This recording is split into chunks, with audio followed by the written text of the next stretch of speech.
Well, the last recording was too long from my point of view, 30 minutes. That was really pushing it. 20 minutes would have been better. Can I divide it into part A and part B? Well, I don't know, but I'd like to follow up even so on a point. Our solution to this almost indeterminate dilemma of the last recording is rather like the one I'm faced with in political economy. The world is so complex that even the expert on macroeconomics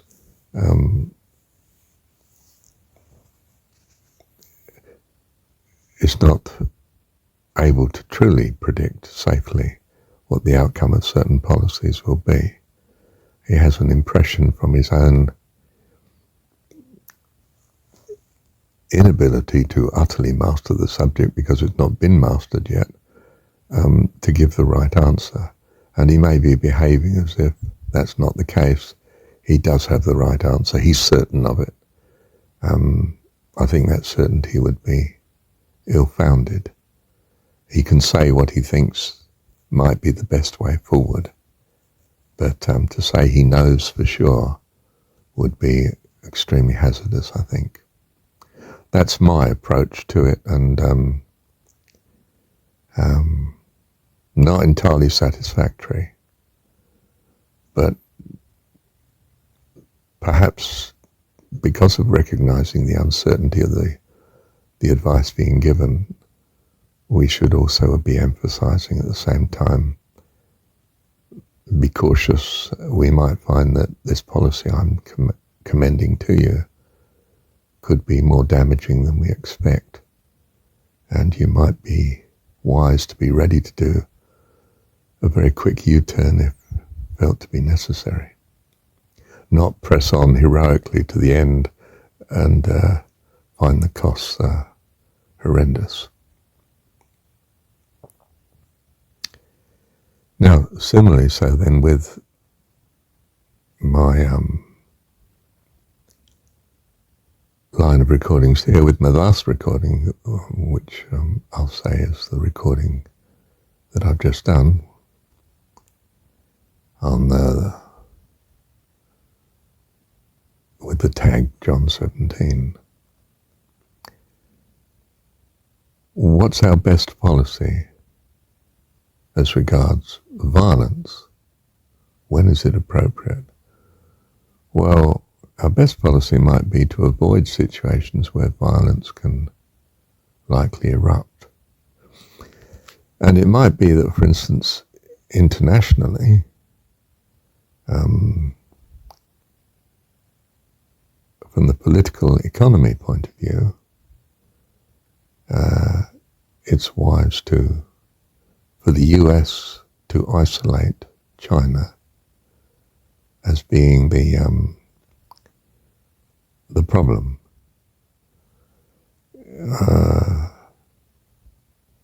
It was pointed out by an economist that we also listened to last night. We seem to have got through a lot of short videos last night, 3 in fact. The economist was pointing out that he felt that the trade wars that are currently being orchestrated largely by Trump, you might say, in America, would be best solved by, it might be the case, I'm saying, could be best solved by isolating China from America's point of view. That would avoid the chaos that's perhaps being engendered at present with the Trump policy of tariffs against China and against countries that are supporting China. Such isolation may not bring the greatest prosperity to the world, but perhaps the thesis is right that both sides have to play by a certain set of rules, but it's not been in China's interest to play by those rules, and so it doesn't. And so the US reaction is the way that it is, although I think that the US might be better just attempting to devalue rather than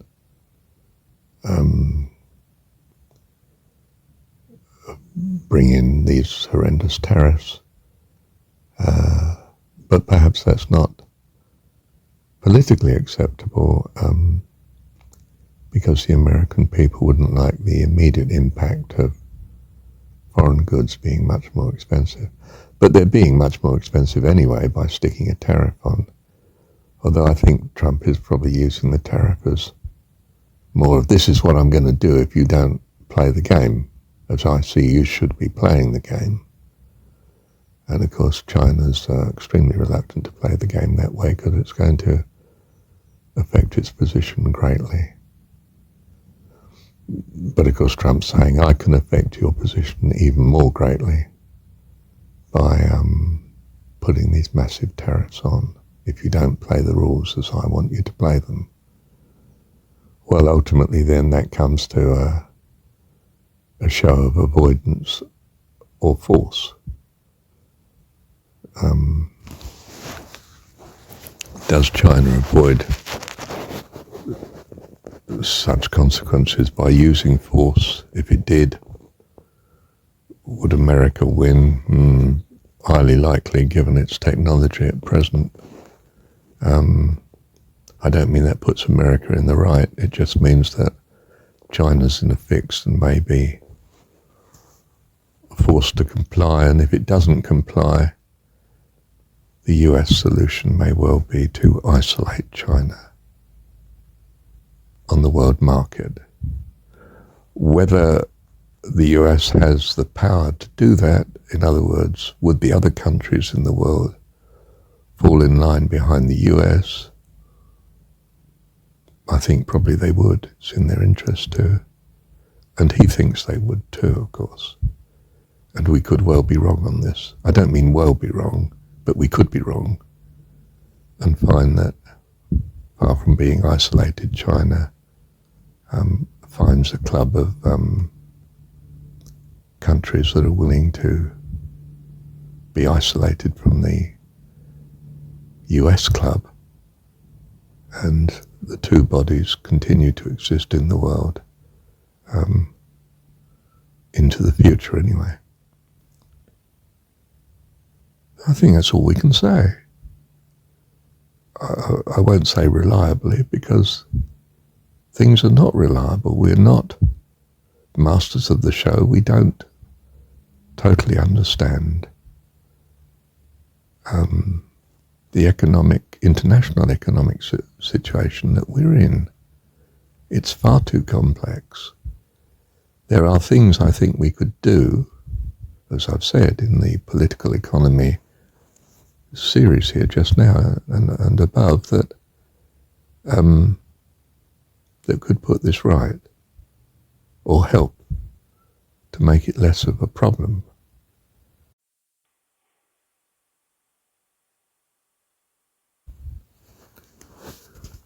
You know, whether it's from making wages more flexible by having a wage that everyone receives in the society, so that they don't have to panic about deprivation going down to the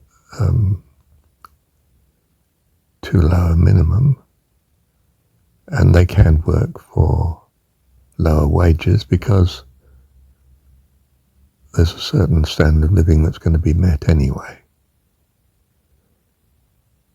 You know, if I've got a basic standard of living from, say, a state pension, then I'm quite happy to do your garden for $10 an hour, not the minimum wage of $25 an hour, because, well, it's paying my pocket money and it runs my luxuries for me that I want over and above. I call them luxuries here.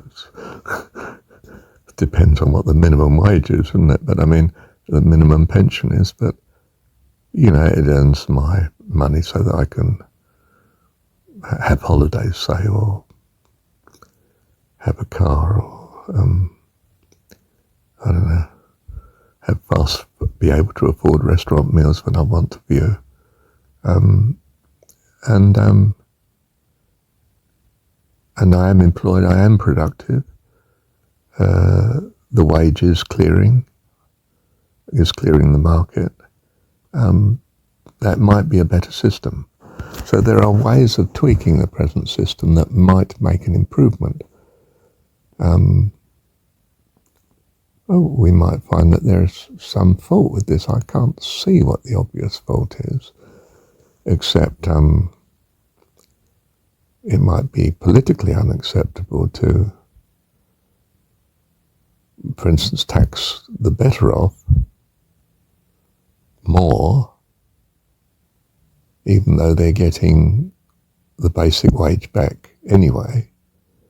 They may find that not what they want, of course, because they're getting far more than basic standard of living anyway, and that's no value to them, and we're still taking money that they feel is theirs. You know, it depends what people's perceptions are, doesn't it?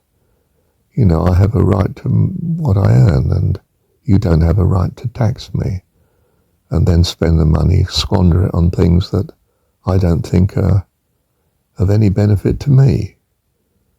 So I vote against you. So your policy is not feasible. Fortunately, the really wealthy are in a minority from a voting point of view, but they're not in a minority from a power point of view.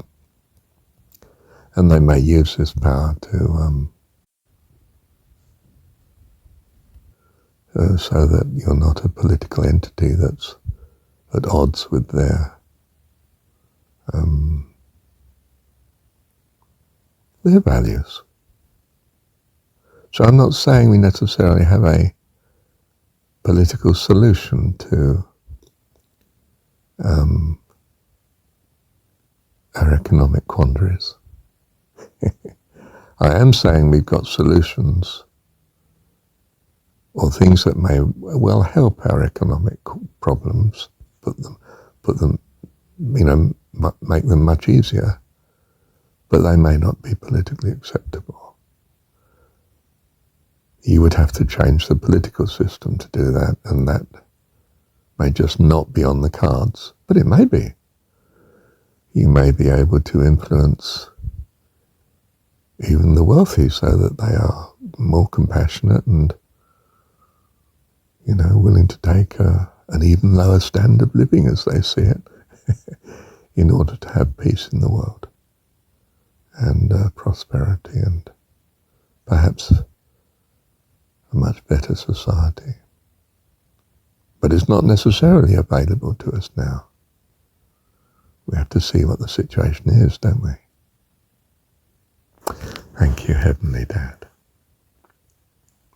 But what is important is that we become clearer and clearer on what we value and what is rational in the circumstances. And then recognize that we don't understand the situation entirely, and hence be cautious about the uncertainties that are involved, and very sensitive to how we're going when we do try to tweak the system to improve it. For we may be doing anything but improving it by doing such. So we introduce a caution that has some sort of humility as regards